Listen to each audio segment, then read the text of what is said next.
Well, hello. My name is Daddy-O. I do a little bit of YouTube and a little bit of Ubering.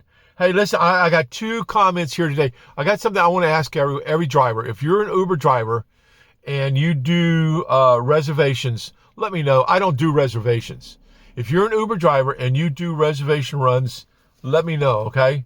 Now, also, I want to know if you're a gas Uber driver or an electric Uber driver. So if you could, this helps the channel a little bit by letting me know what kind of drivers you are. Kind of lets me know where I need to be gearing things up for here. So do you do reservations? All right. And also, do you do gas or are you an electric driver? That's all I need. In the comments, if you would, let us know what you do, okay? That lets me know where we need to go with this, okay? Now, I don't do reservations, and I'm going to explain why. Reservations are just not worth it to me. Now, I know there are people out there that's all they do. They only do reservation runs. That's pretty much what they accept all the time. They see a reservation, they go for it. I don't see the theory behind that. It's never worked out. I've gotten to run, I've done it before in the past, way back when, and a reservation just pops up. I don't see it's a reservation, and I click on it, and I end up going straight over there, and I get there, and it says, 30 minutes from now, or 35 minutes from now, or an hour from now is the pickup. So you're sitting somewhere, you're kind of stuck on that reservation until that person comes out, or you just say, hell with this and cancel it. So you don't want to get caught in that cancellation thing, okay, because it counts against you. I just don't accept them. They're just not worth it. They don't give me enough information when the run first pops up. It only gives you a certain amount of time to click on it. I just don't do reservations. To me, after years and years of doing Uber, I just don't play that game. Reservation. I wish they would have us on there so that we could deselect that. Just like I don't want to do, I don't do package runs. I only do UberX. That's the money. That's where I work my money from. I don't do the other stuff. All right. I don't care about the other stuff. All right. I've done the other stuff and it's not worth it to me. So I don't do reservations. And I'd like to know if you're doing reservations, how does it work for you? Let us all know, because when you leave a comment on here, you're not just leaving it for me. Other people are going to read your comment and they're going to probably answer you in some cases. Okay. So that. Now, the other day I did a video on acceptance rates. Okay. And I didn't put in there that the only time the acceptance rate a run counts against you, if you're on a run or you're doing something, it's only the ones that are exclusive to you. All right. That is the ones that count against you. So if it's just a run pops up on the board and they're sending it out to all the other drivers and you turn it down or you just exit out, that doesn't count against you. It's only the ones that are sent straight to you and you hear that little beeper bell going off, bang, bang, bang, bang, driving you crazy. That's an exclusive. All right. Those count against you. And that's why I say I turn off the little red button on the bottom down there. Just deselect it, get out of there, don't worry about it. So I forgot to mention that the other day. I saw a comment that did come in. Leave us comments on here, okay? Please, please, please, please. Subscribe, ring the bell, do the thumbs up. You know the drill. You've heard it before. It does help the channel if you could. That would be great.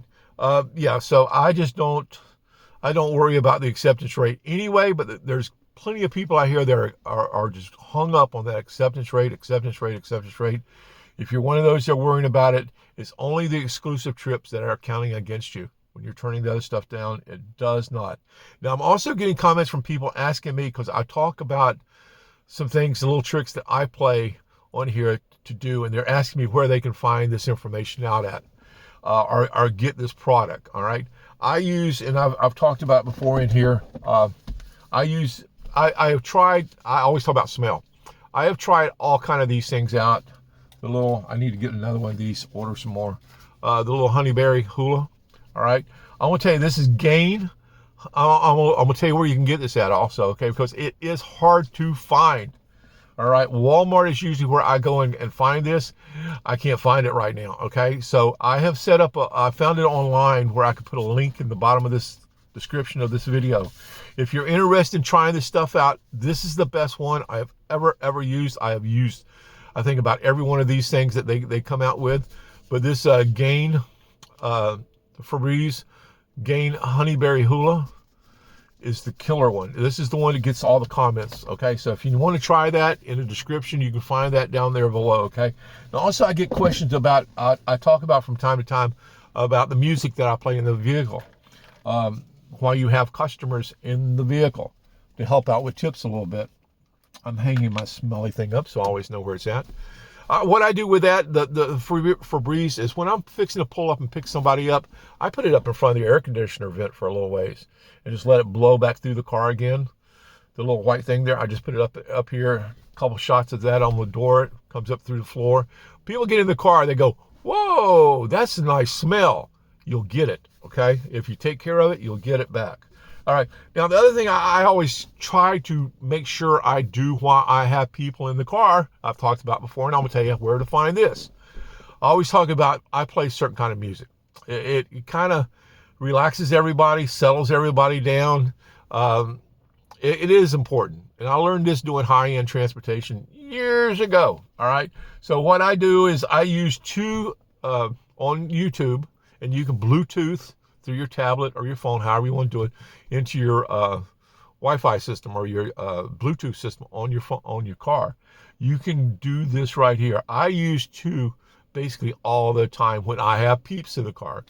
EQ Lounge, all right, EQ Lounge on YouTube, and Dr. Sax, S-A-X, Love. Dr. Sax Love, EQ Lounge. That's the music. I've been using those two for years or a long period of time, especially Dr. Sax Love. I've been using that one for a long time. It gets people in the car. You play the right kind of music. You can converse with them. And I've talked about, I haven't said it in this one, I'm working for tips. Dramatic pause. I'm working for tips.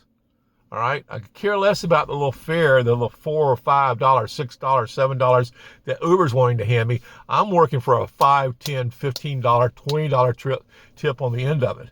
All right. That's where your focus is. It's not on the fare. All right. So don't get wrapped up in all that. But yeah, those two channels though, they play a nice, easy jazz type music. Play it down low, keep it kind of low key so you can still conversate, because you want to do that. I've talked about this in videos before, but I get questions about what kind of music I use or where to find that music at. Those are the two channels I use on YouTube. I have a tablet in my car. It's Bluetooth into the car system, and it plays the music. So people get in my car, they're hit with the smell first thing, the clean car. I'm going to say something to them as soon as they sit their butts down in the car. We're going to conversate all the way if they will let me, and we're going to have a good ride. That's how you make those tips. So the acceptance rate thing, it's only on the exclusive. I'm highlighting right here now for you guys. On the acceptance rate, it's only the exclusive runs that count against you. All right, that's why I just go ahead and deselect and don't worry about anything. And if you want to go see that video, it's the video just before this one, and it's done quite well. I think in the last 3 days, it's got over 1,200 views as of this channel, as of me saying this right now. I think it's over 1,200 views in 2 days, so it's done quite well. But on that one, I forgot to say those are only on exclusive runs that account against your acceptance rate. Just deselect and don't care about it, okay? That's the way you do that. And for the reservation thing, I really like to know how many people out there are accepting reservation runs. Uber, if you pull up the Riders app that I've told you to do before, you'll almost always see as soon as that app comes on, it'll have to, do you want a reservation? They're trying to push reservations. All right, Uber's pushing reservations because it's always at the top of the SKU there for riders when they click on it. So reservations, do you do them or do you not? And why don't you do them if you don't do them? I like to know that too. And also gas and electric. Do you do gas or are you an electric driver? What are you doing your Ubering in? Just let me know, all right? Let us know that. Lets me know what I need to be talking about more on here. And that's done, that's done, that's done, that's done. You guys have a good afternoon, good evening. Daddy, oh, wow, I got to go make some more money. This morning is kicked off for a Monday morning. I got to go do some more money, okay? But I needed to do this video because I get questions. Comment. Have a good one, guys. Daddy, oh, out. Bye.